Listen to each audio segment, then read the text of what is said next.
यह है form number 2। इसमें यहां वाला हिस्सा पहले दिखाइए। इसमें लिखा है कि राज्य और केंद्र की तरफ से लेटेस्ट बजट अनुमान, संशोधित अनुमान।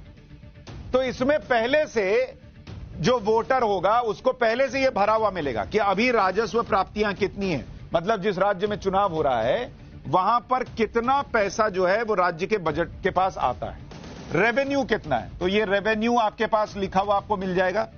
अब कितना खर्च राज्य ऑलरेडी कर रहा है ये भी आपको पहले से लिखा मिलेगा।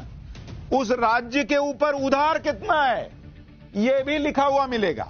उसके बाद बकाया देनदारी कितनी है ये भी उस वोटर को पता चलेगा, और स्टेट का जीडीपी कितना है, या केंद्र की बात है तो क्या जीडीपी है वो भी लिखा हुआ मिलेगा। तो पहले तो राज्य की हालत क्या है आर्थिक तौर पर वो इस सेक्शन में पूरी तरह से आपको क्लियर पता चल जाएगी। अब आप सोचिए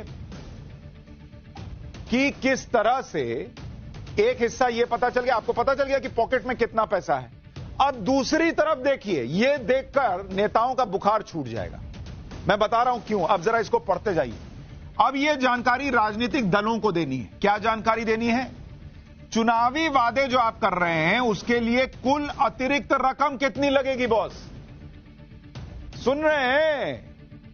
अब बताना पड़ेगा कि इतना तो पैसा आपके पास है, लेकिन ये जो वादा किए हो इसके लिए अतिरिक्त रकम कितनी लगने वाली है। फिर उसके बाद 8.1 नंबर कॉलम है, इसमें चुनाव आयोग को आपको भर के देना होगा, जो वोटर के पास जाएगा, कि ये जो अतिरिक्त रकम लगेगी उसका सोर्स क्या होगा, कहां से लाओगे पैसा। बड़ा बड़ा बोल दिए फ्री ये देंगे फ्री वो देंगे, सोर्स क्या होगा। और सोर्स में भी ऑप्शन दिया गया है, क्या टैक्स बढ़ाओगे, नया टैक्स लगाओगे, विनिवेश करोगे।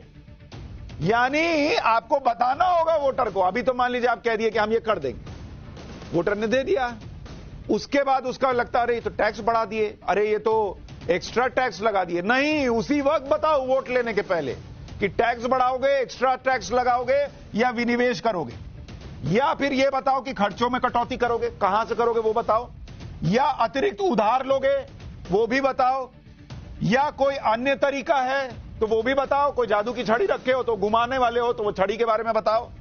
चुनावी वादे पूरा करने के लिए कितने सोर्स लगाओगे वो भी बताओ। इतना ही नहीं, फिर उसके बाद जीडीपी का अनुमान क्या रह जाएगा जरा वो भी बताओ, और चुनावी वादे का वित्तीय हालत पर असर क्या पड़ेगा, अतिरिक्त उधार कितना बढ़ जाएगा ये भी बताओ, और जीडीपी के अनुपात में कर्ज कितना हो जाएगा ये भी बताओ। अब ये वो फॉर्म है बॉस जो राजनीतिक पार्टियों की नींद उड़ा देगा, क्योंकि नेता बोल के निकल जाते हैं। इतना डिटेल तो उन्होंने सपने में भी अगर देख लें तो हड़बड़ा के उठ जाएंगे, इतना डिटेल बताना होगा। चुनाव आयोग ने फॉर्म बना दिया। अब अभी तो हम ही लोग पत्रकार पूछते थे और हम में भी कुछ ही लोग पूछते थे, अब चुनाव आयोग ने यह नया फॉर्मेट बनाने का मन बनाया। अच्छा, अभी भेजा है नेताओं को, जरा बताओ ये करके भर के दोगे। अब वहां से आएगा वही रॉकेट उड़ के आएगा जो रूस और यूक्रेन के बीच उड़ रहा है, उससे घातक रॉकेट उड़ेगा शब्द वाला कि चुनाव आयोग ने ये कर दिया वो कर दिया फलाना नहीं, क्योंकि इसमें बहुत लोग एक्सपोज हो जाएंगे। कहने को तो सब बड़ा बड़ा फेंक देते हैं, जब डिलीवरी में कैसे डिलीवर करोगे एकदम खुला खेल हो जाएगा।